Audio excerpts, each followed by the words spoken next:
5년 전쯤부터였을까요?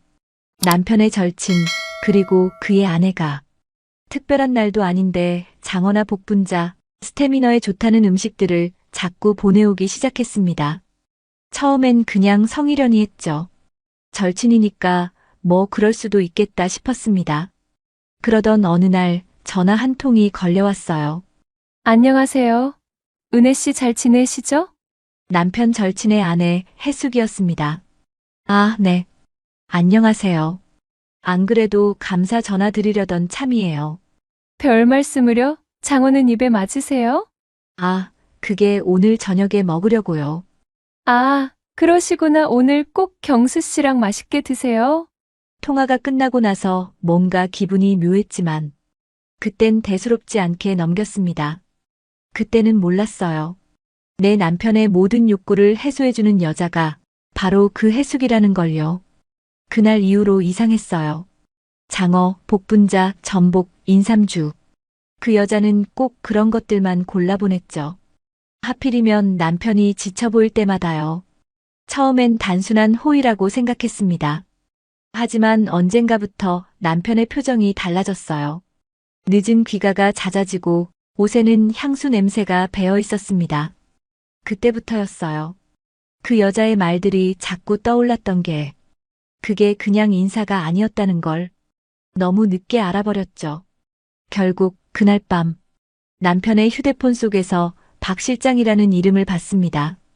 그게 바로 해숙이었어요. 사진 한 장, 메시지 몇 줄이면 충분했습니다. 이제야 모든 게 맞춰졌으니까요. 그녀가 보낸 장어는 내 남편의 식사가 아니라 그들의 약속이었던 겁니다. 그날 저녁 은혜는 정성스레 장어를 구웠습니다. 달궈진 철판 위로 윤기 나는 장어가 지글지글 소리를 냈죠. 간장과 마늘, 매실액을 살짝 끼얹자 달콤하고 짭조름한 냄새가 부엌 가득 퍼졌습니다. 여보, 장어 좋아하시잖아요. 오, 이게 웬일이야? 장어라니, 혜숙 씨가 보내줬어요. 이번에도 또 재수 씨가. 아이고, 뭘 이런 걸 다. 그러게요. 감사하죠 뭐. 남편은 젓가락으로 장어 한 점을 집어들며 웃었습니다. 역시, 재수 씨가 손이 커 우리까지 챙기느라 고생 많겠네. 그러게요. 복분자도 같이 왔어요. 나중에 드셔보세요. 복분자까지. 완벽하네. 완벽해. 남편은 연신 웃었고 은혜는 그런 남편의 얼굴을 보며 흐뭇하게 미소 지었습니다. 아무런 의심도 없었어요. 그저 오랜 친구 부부의 정이라 생각했습니다. 그날의 저녁은 그냥 평범하고 다정한 부부의 식사 같았죠. 어느 날이었어요. 남편이 출장 간다고 짐을 싸던 바로 그 전날. 그날 오후 낯선 퀵 배달이 도착했습니다. 경수 시댁 맞으시죠? 완도 전복입니다. 문 앞에는 반짝거리는 아이스박스 하나. 신선도 유지용 얼음팩 동봉이라고 쓰여 있었죠. 어? 재수 씨가 또 보냈네? 남편은 그 박스를 열어보며 한박웃음을 지었습니다. 또요? 은혜는 놀란 얼굴로 물었죠. 아, 아까 진석이 전화 왔길래 출장 간다고 했더니 몸보신 좀 하라고 전복을 보냈대. 은혜는 그 말이 너무 고마웠습니다. 정말 성의가 지극하시네요. 세상에 이런 분이 어딨어요. 남편은 전복 껍질을 손질하며 웃었습니다. 재수 씨는 원래 이런 데 세심하잖아. 그냥 마음만 받아두면 돼. 그날 저녁 은혜는 혜숙이 보낸 전복으로 미역국을 끓였습니다. 은은한 향이 부엌 가득 퍼졌죠. 출장지에 도착한 남편에게서 전화가 왔습니다. 잘 도착했어요. 저녁 꼭 챙겨 먹어요. 늘 그랬듯 다정한 목소리였죠. 전화를 끊고 나서야 생각이 났어요. 큰아이 문제로 상의해야 할 게 있었거든요. 저는 급히 다시 전화를 걸었습니다. 신호음이 길게 이어졌습니다. 한 번, 두 번, 세 번. 무슨 일인지 받지 않더군요. 두 번의 신호음 끝에 남편이 전화를 받았습니다. 여보. 남편의 목소리가 조금 떨렸습니다. 숨도 약간 가빴고 말끝이 흔들렸죠. 아, 지금은 나중에 얘기하자. 좀 피곤해서. 괜찮아요? 목소리가 왜 그래요? 아니, 방금 계단 좀 올라왔어. 하, 아. 나중에 얘기해요. 은혜는 잠깐 멈칫했지만 이내 웃으며 말했습니다. 당신도 참. 일 끝냈으면 좀 쉬시지. 나중에 이야기해요. 그래. 고마워. 그대로 통화는 끝이 났고 그 흔들리는 목소리 뒤에 감춰진 진실을 전혀 알지 못했습니다. 출장은 이틀이었습니다. 남편은 평소처럼 피곤한 얼굴로 돌아왔죠. 은혜는 그저 반가운 마음에 웃으며 짐을 풀었습니다. 어서 와요. 고생 많았어요. 남편은 무심히 고개를 끄덕였고 샤워를 하러 방으로 들어갔습니다. 은혜는 캐리어를 열어 옷을 꺼냈습니다. 셔츠, 양말, 가디건. 그리고 그 가디건 위에 낯선 색의 머리카락이 눈에 들어왔습니다. 붉은 빛이 살짝 도는 자신의 것과는 전혀 다른 길고 가는 머리카락. 순간 손끝이 멈췄습니다. 숨이 목구멍에서 걸렸죠. 호텔 청소할 때 묻었겠지. 그럴 수도 있잖아. 스스로 그렇게 말하며 그 머리카락을 조심스레 떼어냈습니다. 하지만 아무리 생각해도 그 색깔이 마음에 걸렸습니다. 그날 밤 은혜는 남편의 가디건을 세탁기에 넣으며 자꾸 그 머리카락을 떠올렸습니다. 가느다란 선 하나가 자신의 믿음을 서서히 끊어내고 있었죠. 친정엄마가 편찮으시다는 연락을 받았습니다. 병원에 며칠 입원하신다고 하더군요. 이틀 정도만 다녀올게요. 은혜는 짐을 간단히 챙기며 남편에게 말했습니다. 남편은 TV를 보던 시선을 잠시 돌렸습니다. 그래. 걱정 말고 다녀와요. 난 잘 챙겨 먹을 테니까. 그래도 냉장고에 반찬 좀 넣어놨어요. 출출하면 데워서 드세요. 괜찮아요. 요즘은 배달도 다 있으니까. 은혜는 그 말에 살짝 웃었습니다. 그래도 집밥이 낫죠. 당신 밤늦게 라면만 먹지 말아요. 알았어요. 남편은 짧게 웃으며 고개를 끄덕였죠. 그날 저녁 은혜는 친정으로 향했습니다. 며칠 전부터 편찮으시다는 엄마가 괜히 더 아프실까 걱정이 됐거든요. 괜찮다, 오지 말라 하셨지만 목소리에 힘이 없었습니다. 전화기 너머로 들리던 마른 기침 소리가 은혜의 마음을 자꾸 조급하게 만들었죠. 엄마를 챙기다 보니 저녁 식사 시간이 훌쩍 지나버렸습니다. 은혜는 손에 묻은 물기를 닦고 급히 남편에게 전화를 걸었어요. 여보, 저녁은 챙겨 먹었어요? 그럼 걱정 말라니까. 장모님만 신경 써요. 내가 같이 못 가서 죄송하네. 아니에요. 당신 일도 바쁜데 뭐. 일찍 자요. 그럼 끊을게요.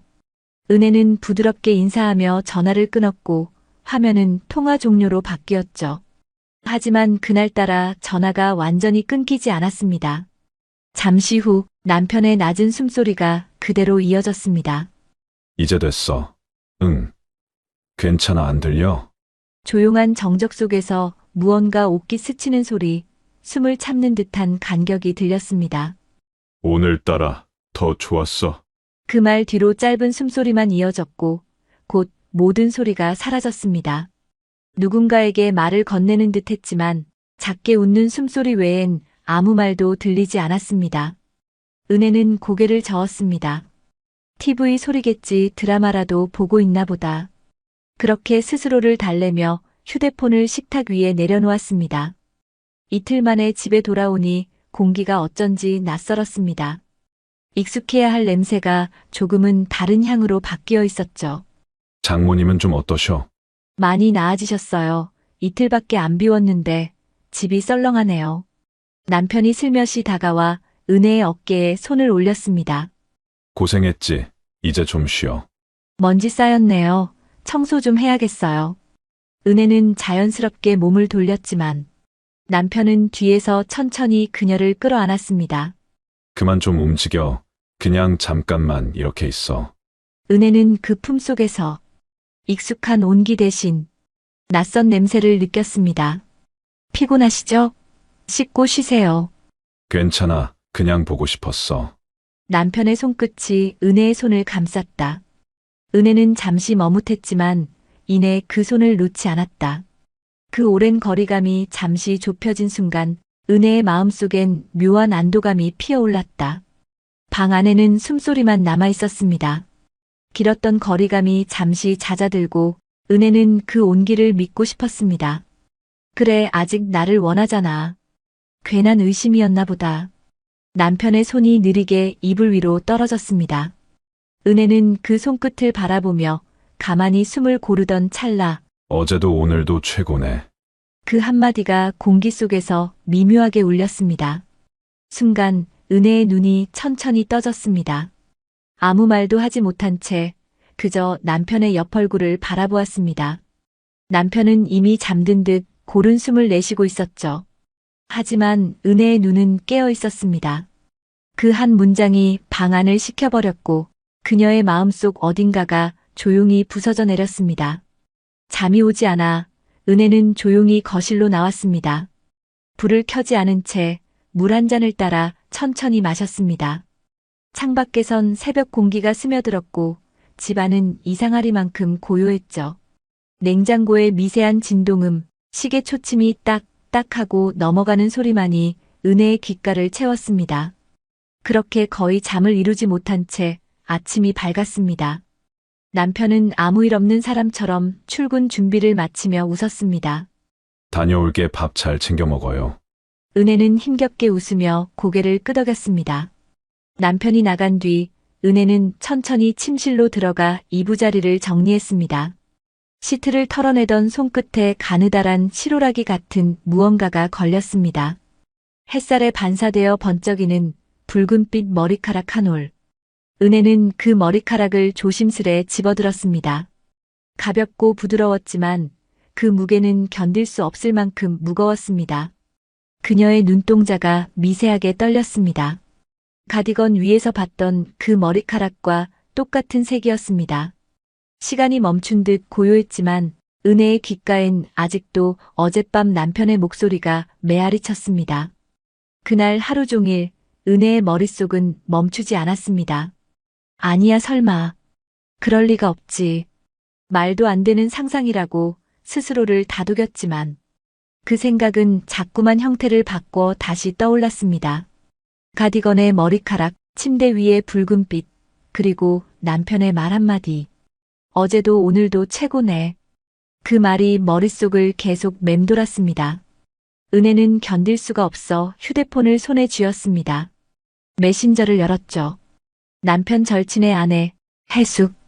그 이름이 화면에 떠올랐습니다. 손끝이 떨렸어요. 아니야, 그냥 확인만. 스스로 중얼거리며 프로필 사진을 눌렀습니다. 화면이 천천히 밝아졌습니다. 새로 바뀐 사진. 붉은 머리칼이 어깨에 닿는 해숙의 웃는 얼굴이 조용히 은혜의 시야 속으로 번져들었습니다. 순간 은혜의 손에서 휴대폰이 미끄러져 떨어졌습니다. 바닥에 부딪히는 소리보다 가슴이 무너지는 소리가 더 크게 울렸습니다. 며칠 후 또다시 택배가 도착했습니다. 완도 전복 그리고 장어 세트. 보자마자 가슴이 덜컥 내려앉았지만 은혜는 아무 말도 하지 않았습니다. 그날 저녁 남편은 언제나처럼 웃으며 상을 차려줬죠. 이야, 재수 씨가 또 보냈네? 은혜는 억지로 미소 지으며 숟가락을 들었습니다. 장어의 기름이 혀끝에 닿는 순간 목이 메었습니다. 삼킬 수도 뱉을 수도 없었죠. 그녀는 그저 웃었습니다. 가슴을 베는 심정으로 그 한 끼를 끝까지 삼켰습니다. 그리고 그 주말 남편은 골프 약속이 있다며 이른 아침부터 옷을 챙겼습니다.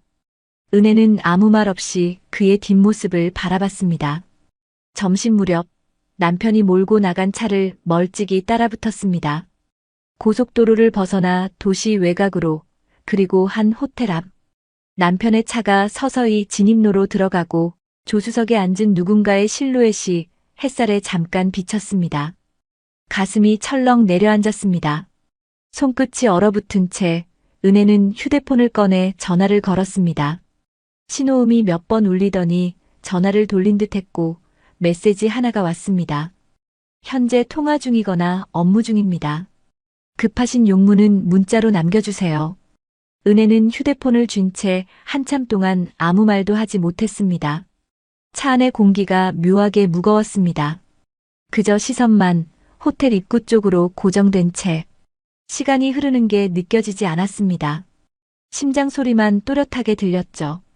그리고 20분쯤 지났을까? 조용히 휴대폰에 진동이 울렸습니다. 남편의 이름이 화면 위에 떴습니다. 여보, 지금 어디예요? 숨가쁜 목소리가 들렸습니다.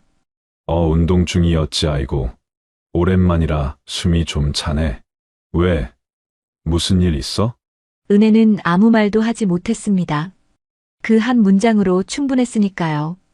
그의 숨소리, 그 말의 리듬, 이제와 들어보니 저에겐 익숙한 소리였습니다. 아니에요. 운동 잘하세요. 그녀는 그 말을 남기고 전화를 끊었습니다. 손에 쥔 휴대폰이 조용히 떨리고 있었죠. 그날 저녁 남편은 평소보다 일찍 잠들었습니다. 거실 불빛만 켜진 채 은혜는 무심코 남편의 휴대전화를 집어들었습니다. 잠금 화면은 되어 있지 않았습니다. 그녀의 손끝이 천천히 움직였습니다. 최근 통화 내역, 그 안에는 익숙한 이름 하나. 박 실장. 은혜는 숨을 한번 고르고 재생 버튼을 눌렀습니다.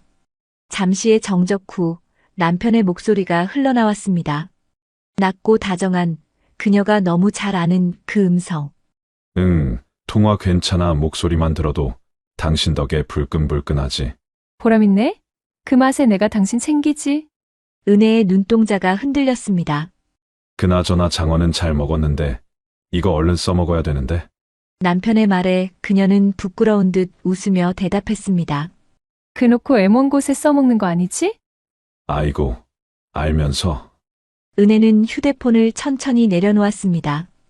방 안은 고요했지만 그녀의 귓가에는 아직도 그 목소리가 남아 있었습니다. 손끝이 서서히 떨렸고 숨이 목에 걸렸습니다. 그제야 모든 게 하나로 이어졌습니다. 박 실장. 그건 해숙이었습니다. 며칠 뒤 해숙의 집 초인종이 울렸습니다. 문 앞에는 정갈한 상자 하나가 놓여 있었죠. 포장지는 고급스러웠고 리본에는 작은 메모가 붙어 있었습니다. 남편분 체력이 부실하신 것 같아 안타까운 마음에 보냅니다. 저희 남편은 덕분에 아주 건강하네요. 직접 확인도 하시죠. 참, 마이너스 은혜드림. 그날 그 상자를 받은 사람은 해숙이 아니라 그의 남편이었고, 그리고 잠시 후 남편의 휴대폰이 요란하게 울렸습니다. 네가 내 마누라랑 어떻게 그럴 수가 있어? 이 인간도 아닌 놈아! 전화기 너머로 들려오는 절규, 그 목소리는 남편의 절친이었죠. 그 순간 은혜는 조용히 눈을 감았습니다. 그날 저녁 남편은 무릎을 꿇었습니다. 미안하다. 내가 미쳤었다. 다시는 그런 일 없을 거야. 제발. 그의 목소리는 떨렸지만 은혜의 마음은 이미 너무 멀리 가 있었습니다. 그가 흘린 눈물보다 그동안 자신이 쏟은 믿음의 무게가 훨씬 더 아프게 느껴졌죠. 이제 됐어요. 은혜는 조용히 말했습니다. 돌아가기엔 너무 멀리 와버렸네요. 며칠 뒤 서류 한 장이 택배로 도착했습니다. 이혼 합의서. 은혜는 도장을 찍으며 작게 웃었습니다. 이제 내 밥상엔 거짓이 없겠지. 창밖으로 불어오는 바람이 커튼 사이로 스며들었고 그녀의 눈가엔 눈물인지 미소인지 모를 빛이 맺혔습니다. 인생에서 가장 잔인한 배신은 낯선 사람에게서 오는 게 아니라 가장 믿었던 사람에게서 온다고들 하죠. 은혜는 끝내 울지 않았습니다. 그녀가 잃은 건 남편 하나가 아니라 오랜 시간 쌓아온 믿음이었으니까요. 하지만 그 믿음이 무너진 자리에는 또 다른 자신이 피어나기 시작했습니다. 이제 누군가를 위해가 아니라 자신을 위해 밥을 차리고 자신을 위해 하루를 살겠다고 다짐했죠. 사람은 누구나 실수를 합니다. 그리고 어떤 관계는 한 번의 실수로도 돌아올 수 없죠. 그건 냉정한 현실이지만 어쩌면 새로운 시작의 신호이기도 합니다. 은혜의 선택은 단호했지만 잔혹하지 않았습니다. 끝내 원망보다 자기 회복을 택했으니까요. 그게 그녀가 할 수 있는 가장 품격 있는 복수였습니다. 오늘 영상이 좋으셨다면 구독과 좋아요, 알림 설정 꼭 부탁드립니다.